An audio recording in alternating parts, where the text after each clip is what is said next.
This is the first opportunity I have had of addressing you since the Christmas Foundation meeting at the Goetheanum, and before beginning the lectures themselves, I want to speak of certain matters connected with the impulse which came into the anthroposophical movement through that Christmas meeting. We were glad on that occasion to welcome a number of members from England, above all Mr. Collison, a friend of many years, and the President here. And I should like now to renew the greeting I gave him in Dornach, then as the representative of the English Society.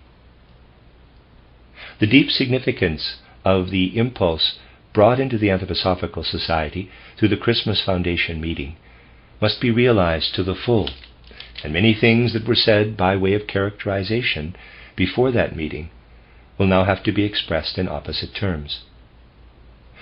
The Society had passed through difficult times, both outwardly and in an occult sense too, because in the post-war period a number of different enterprises were set on foot from within the Society itself, and this made it necessary that the Society should be imbued with a new impulse.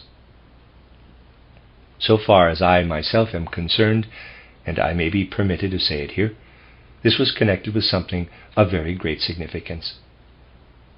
Some time before Christmas I was faced with a question, although the intention to give a new foundation to the Society had taken shape long before then. It became necessary for me to decide on taking the very step I had, for good reasons, refused to take at the time, when the Anthroposophical Society separated from the Theosophical Society. I had started then from the supposition that if I abstained from all administrative work and from the official leadership of the Society, merely occupying the position of a teacher, certain things connected with the inner life would present less difficulties than is the case when the teacher also holds an administrative office. But what was to be expected in the years 1912 and 1913 did not come about. Things have not worked out within the Anthroposophical Society as one assumed they would. And so I was obliged to give most earnest consideration to the question of whether I should or should not take over the presidency. I came to the conclusion that it was necessary to do so. But among our English friends, too, I want to emphasize something that was inevitably associated with the decision to assume the presidency of the Anthroposophical Society. Vis-à-vis the movement as a whole, such a step was hazardous, for it placed one before a very definite eventuality. The whole basis of the Anthroposophical movement is that revelations of the substance of spiritual knowledge flow down from the spiritual world. If one wishes to carry out the work of the Anthroposophical movement, it is not possible to devote oneself exclusively to human affairs and activities. One must be open to receive what may flow from the spiritual worlds. The laws of the spiritual world are definite and inviolable. They must be strictly obeyed. And it is difficult to combine the demands of an external office today, even though it be the presidency of the Anthroposophical Society, with the occult duties connected with the revelations coming from the spiritual world.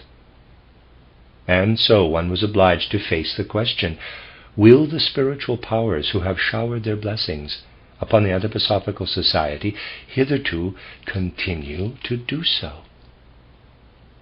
You will certainly be able to realize what such an eventuality meant. The answer of the spiritual powers might well have been that this must not be, that there must be no assumption of any external official position. But today it can truly be said that before all the spiritual powers connected with the Anthroposophical movement, that the links between the spiritual worlds and the revelations which should flow through the Anthroposophical movement have become more intimate still, and the revelations have been vouchsafed in even greater abundance than before. So, of the two eventualities, the fortunate one for the progress of the movement has actually come about. It may now be said that ever since the new foundation of the Anthroposophical Society at the Goetheanum last Christmas, those spiritual powers from whom our revelations are received have showered upon us even greater grace than before. Therefore, in this respect too, a heavy care has been removed from the Society.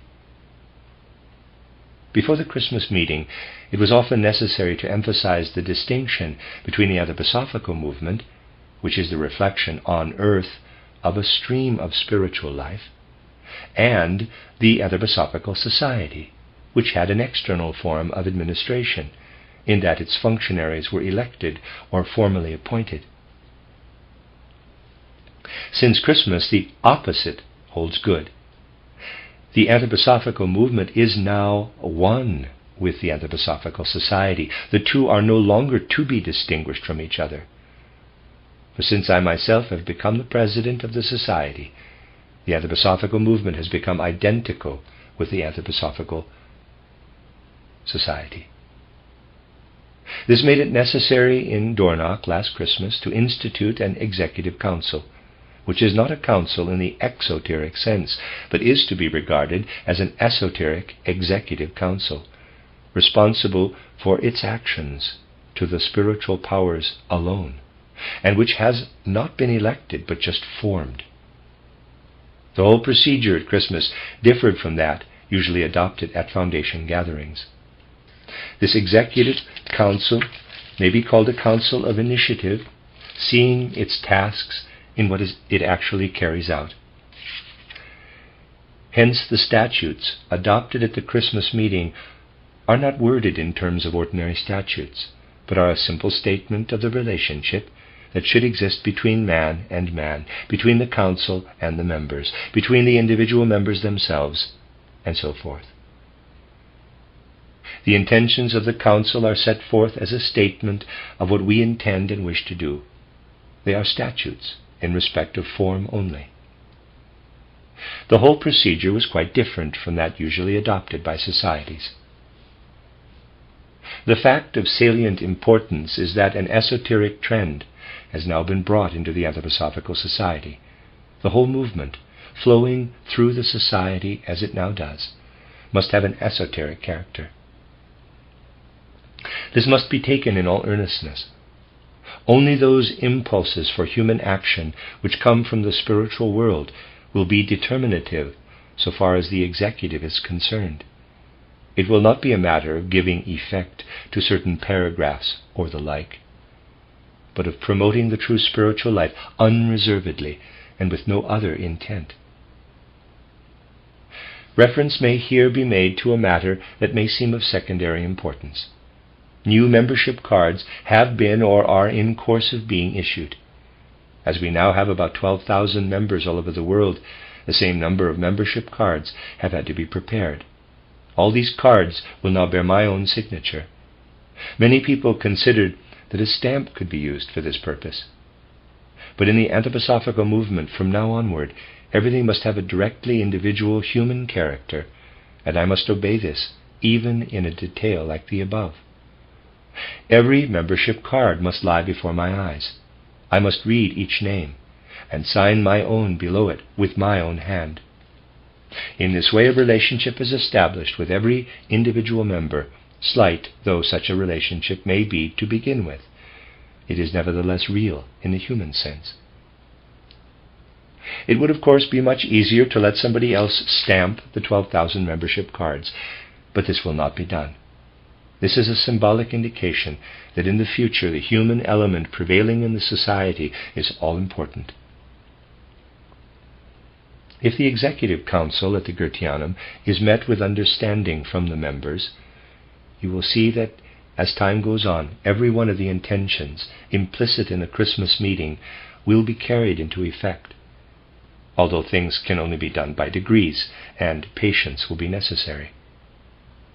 The council must be met with understanding, for it cannot take the fifth step before the second, or the second before the first, and if up to the present it has taken only half a step, the time will come when it is ready to take the fifth. If things are to be conducted in a really human way, one cannot live in the realm of abstraction. One must always enter into the concrete. And so, a new trend will become apparent in the anthroposophical movement. The movement will be esoteric in spirit. It will no longer seek for the esoteric in external things. Certain truths that it will be possible to communicate will be esoteric, for the reason that only those who participate in a living way in what goes on in the society will be capable of really working upon and assimilating them. But the lecture courses will no longer be withheld from the outside world as hitherto.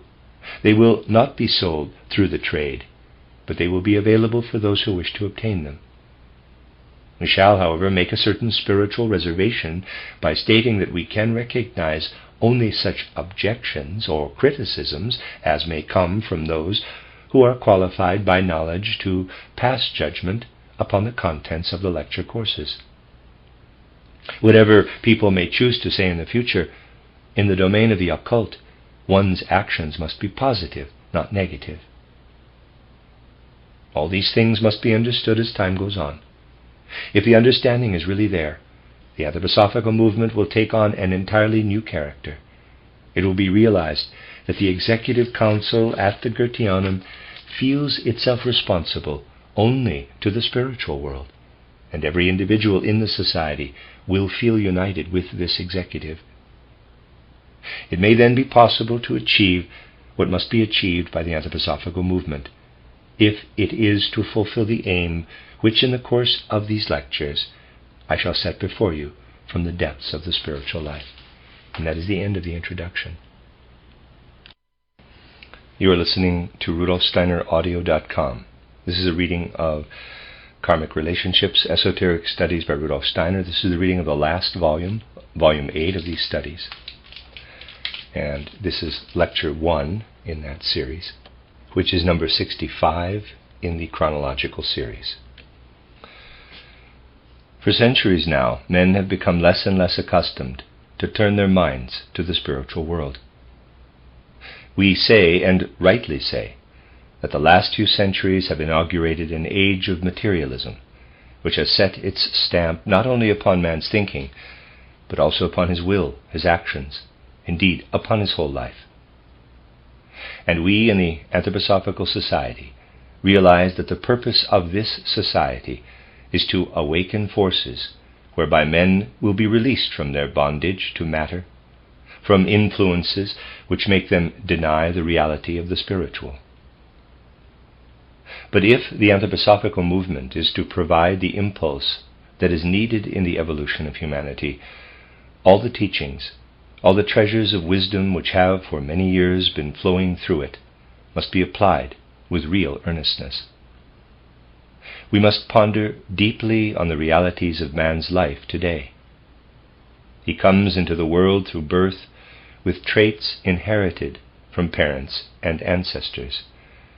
He is influenced and guided by current views and opinions, and at a certain age he becomes alert and awake to the life that surrounds him in the outer world. He pays attention to the ideas, the thoughts, the deeds, the impulses to be found in his environment. He tries to understand his place as a member of a particular nation, as a member of humanity in general, and so forth. In the anthroposophical movement, we accept the enlightening truth that all of us who are present here have passed through earlier lives on the earth. We have carried into this present life the fruits of those earlier lives.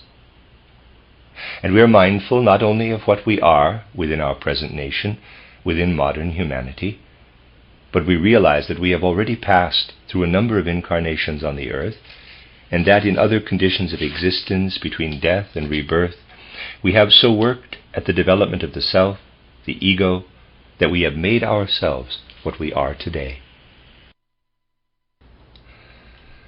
But in his everyday consciousness, man does not realize that these previous earthly lives must also be taken into account. Nor will any progress be possible unless he studies the whole of life in the light of karma, of destiny taking shape from one earthly life to another. The historical life of humanity must above all be studied from this point of view. We say to ourselves that here or there an outstanding personality appeared, one who accomplished great things for mankind. Do we really understand such a personality if we merely consider that he was born at a certain time, and then follow the experiences and events of that single life? If the teachings available in the anthroposophical movement are taken seriously, our attitude must rather be this: there we see a personality, who in his incarnation now or in the past represents the fruits of earlier earthly lives, and we cannot really understand him without taking those earlier lives into account. If this point of view is seriously adopted, however, our conception of history will be radically different from that prevailing today. It is customary nowadays to recount the facts and events of the various epochs of human history, in connection, let us say, with a statesman, a painter, or some other outstanding figure. Accounts are given of his life and deeds on earth. But the idea that earlier earthly lives play over into a given incarnation is never seriously considered. Yet there can be no real understanding of history without the knowledge that what happens in a later time is the fruit carried over by the human being himself from earlier into later epochs. The human beings who are living today, or who lived centuries ago, were also on the earth in past ages, and have carried over into this later epoch the results of what they thought and experienced in those bygone times. How, for example, are we to understand the phenomenon of the present age as disturbing as the following? For well nigh 2,000 years, all that was inaugurated through the mystery of Golgotha has been with us. Ever since then, the Christ impulse has been working in European and Western civilization. But in the very same world through which the Christ impulse has passed, warming the hearts and enlightening the minds of men, a different element has taken root. In that same world are to be found the results of all that is inculcated, even into our children, through the introduction of modern science into the schools. All the ideas and views presented to us by the newspapers every morning at breakfast. Then again, think of the prevailing conceptions of the nature and being of man. Think of all that science has introduced into public life, all that art and other branches of culture have produced. It cannot be said that these things are permeated by the Christ impulse. They are there side by side with the Christ impulse. Indeed, many men are at pains to prevent the influence of the Christ impulse finding its way into the domains of anatomy, physiology, biology, or history, and to keep all such fields of knowledge separate and apart. Why is it so? As long as we merely speak of some personality who was, let us say, a scientist, who received this or that kind of education, who engaged in some form of research, or, again, if we merely speak of a statesman as having been a liberal or a conservative, we shall not understand how the Christ impulse can flow through modern civilization simultaneously with elements that need have nothing whatever in common with Christianity. How can this be? We shall, however, be able to understand if we study the different earthly lives of outstanding personalities. For we shall realize then that human beings carry over into later epochs the thoughts, the impulses of will they unfolded in their earlier incarnations.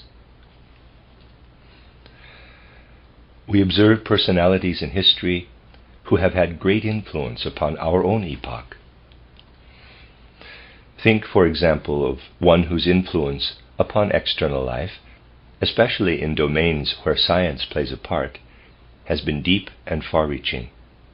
I am referring to Bacon, Lord Bacon of Verulam. He appears in the world, and details of his life are well known. We see him working in the sphere of Christian civilization. Yet there is no trace whatever of the Christian impulse in his writings. Bacon of Verulam might equally have arisen from some non-Christian civilization. What he actually says about Christianity is extremely superficial, compared with the real impulse that was within him. The same characteristic is to be perceived in Bacon the scientist, Bacon the philosopher, Bacon the statesman. Again, think of a personality like Darwin. Darwin was a good and sincere Christian, but there was no connection whatever between his Christianity and his ideas about the evolution of animals and man. The trend of thought in both cases is altogether different from that of the Christian impulse. We shall make no headway unless we ask ourselves, what can there have been in the earlier earthly lives, let us say of Bacon or of Darwin? What had they carried over from their earlier incarnations? If the Anthroposophical Society is to fulfill its purpose, such questions must no longer remain abstract. The mere knowledge that man lives many times on the earth, that one thing or another is carried over from an earlier into a later life, will not lead us far. There is, of course, nothing against reflections of this kind. They amount to no more than a general belief and are innocuous. But what we must do is to study the concrete realities of man's being and understand his life in some later epoch in the light of what he was in earlier incarnations. We shall now proceed to study these matters, beginning with an example taken from history, in order to tackle the subject of karma in all earnestness. Observing the progress of evolution revealed by civilization, by the deeds of humanity, we shall be able to perceive how individuals carry over into a later epoch what they acquired and made their own in an earlier one. For example, Bacon of Verulam appears in a certain age. Darwin appears in a later epoch. We discern a certain similarity between them. Superficial study merely sets out to discover how Bacon, how Darwin, evolved their particular views and ideas. But if we go more deeply into the matter, we find that both of them introduce into Christian civilization an element which, to begin with, is altogether inexplicable as a product of that civilization. As we look back, the question arises, had not Bacon and Darwin passed through earlier lives on earth? They carried over from those earlier incarnations the traits and characteristics revealed in their later lives. When we understand them as individuals, then and only then do we understand their real place in history.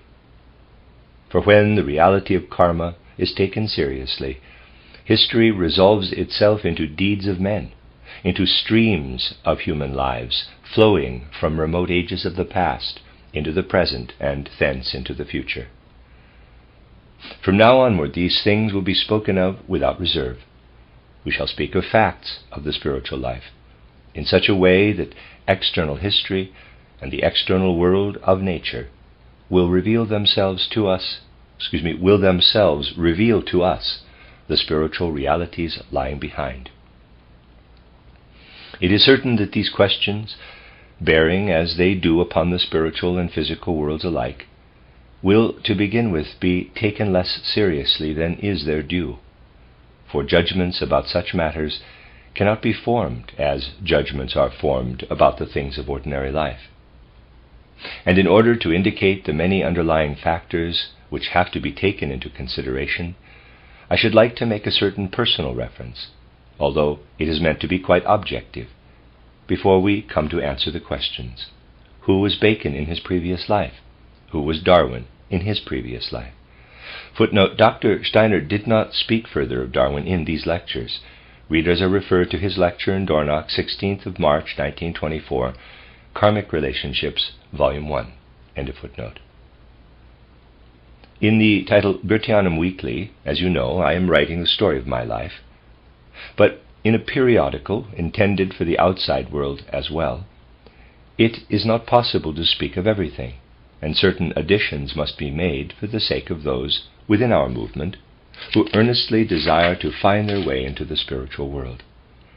And so today, before I proceed in the next lectures, to answer such questions as have here been raised, I should like to make this brief personal reference.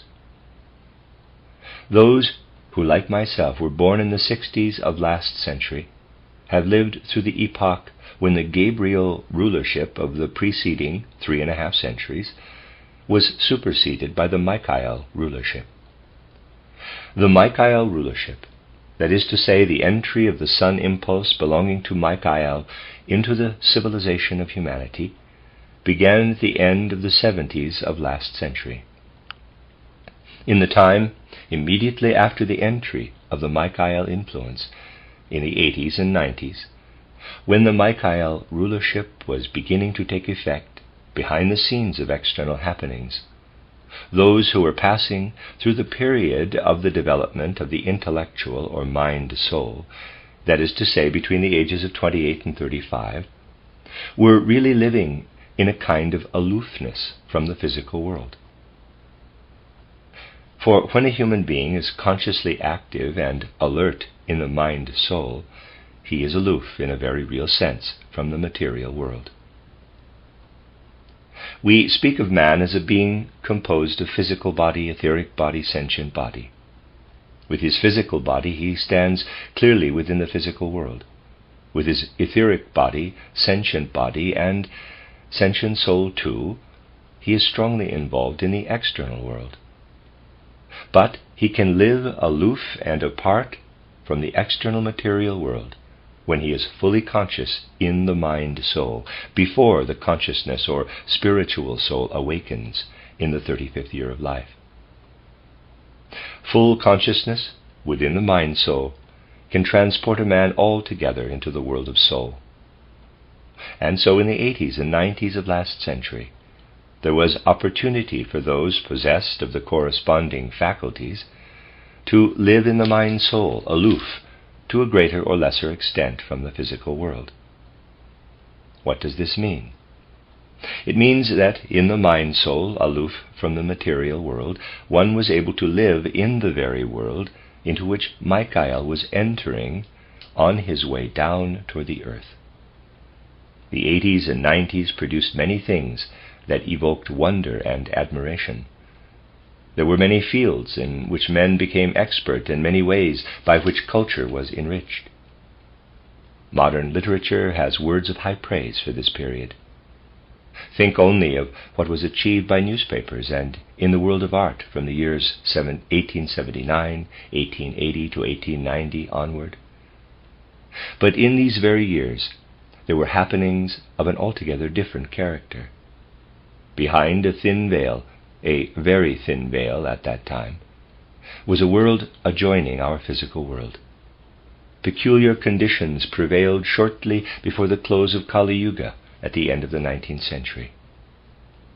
In a neighboring world separated from the physical world by a veil so thin that it was impenetrable only to the everyday consciousness of men, things were taking place which must come to clearer and clearer evidence in the physical world, and their influences brought to effect. In very truth, something mysterious was at work in the closing decades of the 19th century. There were momentous happenings grouped around the spirit we name Michael. Participating in these happenings were strong and forceful followers of Michael, human souls living at that time in their existence between death and rebirth, not yet incarnate in the physical body. But there were also mighty demonic powers, who under the sway of Ahrimanic influences set themselves in rebellion against what was thus to come into the world. If I may now be allowed to make a personal reference, it is this. Conceptions of the reality of the spiritual world presented no difficulty to me at any age. What the spiritual world revealed penetrated into my soul, formed itself into ideas, into thoughts. On the other hand, things that came easily to others were difficult for me. I was always able quickly to grasp the arguments of natural scientific thinking, but concrete facts would not remain in my memory, simply would not register there. I could without effort understand the wave theory, the arguments of the mathematicians, physicists, and chemists. On the other hand, unlike most others, I could not recognize a particular mineral if I had seen it only once or twice. I was obliged to look at it perhaps 30 or 40 times before I could recognize it again. I found it difficult to retain concrete pictures of the things of the external material world. It was not easy for me to come fully into the physical world of sense. For this reason I lived with all the forces of the mind-soul through what was taking place in this world, behind the veil, in this sphere of Michael's activity. And it was there that the great challenge arose once and for all to deal earnestly with the reality of the spiritual world, to bring these momentous questions to the light of day. External life offered no incentive, for all that was done there was to hash up once again the old, well-worn biographies of men like Darwin and Bacon. But there, behind the scenes, behind this thin veil, in the region where Michael was at work, the great questions were brought to an issue. And this above all was borne in upon one. What a vast difference there is between asking these questions inwardly and putting them into actual words. At the present time, people think that once something is known, it can immediately be spoken about. Indeed, everything that enters people's ken today is at once put into words and announced. But when the questions at issue in Michael's sphere in the 80s and 90s took hold of a man, they worked on into the 20th century. And even after having lived with these questions for decades, every time one wanted to utter them, it was as though the opponents of Michael gathered round and sealed one's lips, for about certain matters silence was to be maintained. Much that remained a Michael secret had therefore to be carried onward in the heart of the anthroposophical movement itself. Above all, the truths relating to historical connections of the kind to which reference has been made. But for a certain time now, actually for months, it has been possible for me to speak of these things without reserve. That is why I have been able to speak freely of the connections between earthly lives, and shall also do so here. For this is part of the unveiling of these Michael mysteries, which took the course I have described to you. This is one of the subjects which, up till now, has been dealt with in a more abstract way. At the beginning of the lecture, I spoke of an eventuality, namely, that the spiritual world might have withheld consent. It has not been so. What has actually happened is that since the Christmas Foundation meeting, and above all because of the opportunities vouchsafed to me for occult work, the demons who hitherto prevented these things from being voiced have been compelled to remain silent. The things to which I refer are not, of course, entirely new, for they were experienced a long time ago in the way I have indicated to you. But it must be remembered that in occultism, things that are discovered one day cannot be communicated the next. I have now spoken of a certain change in circumstances, and am telling you these things in order that when, in the future, reference is made to concrete realities in the repeated earthly lives of conspicuous or inconspicuous personalities, you may understand them with the necessary earnestness. Such things must not be lightly taken, but with the respect that is their due. In the forthcoming lectures, such indications will be multiplied and elaborated. But before speaking about earlier incarnations of men like Darwin and others, I wanted first to emphasize by what kind of spiritual atmosphere these things must be pervaded, and the nature of the enlightenment that needs to be shed upon them.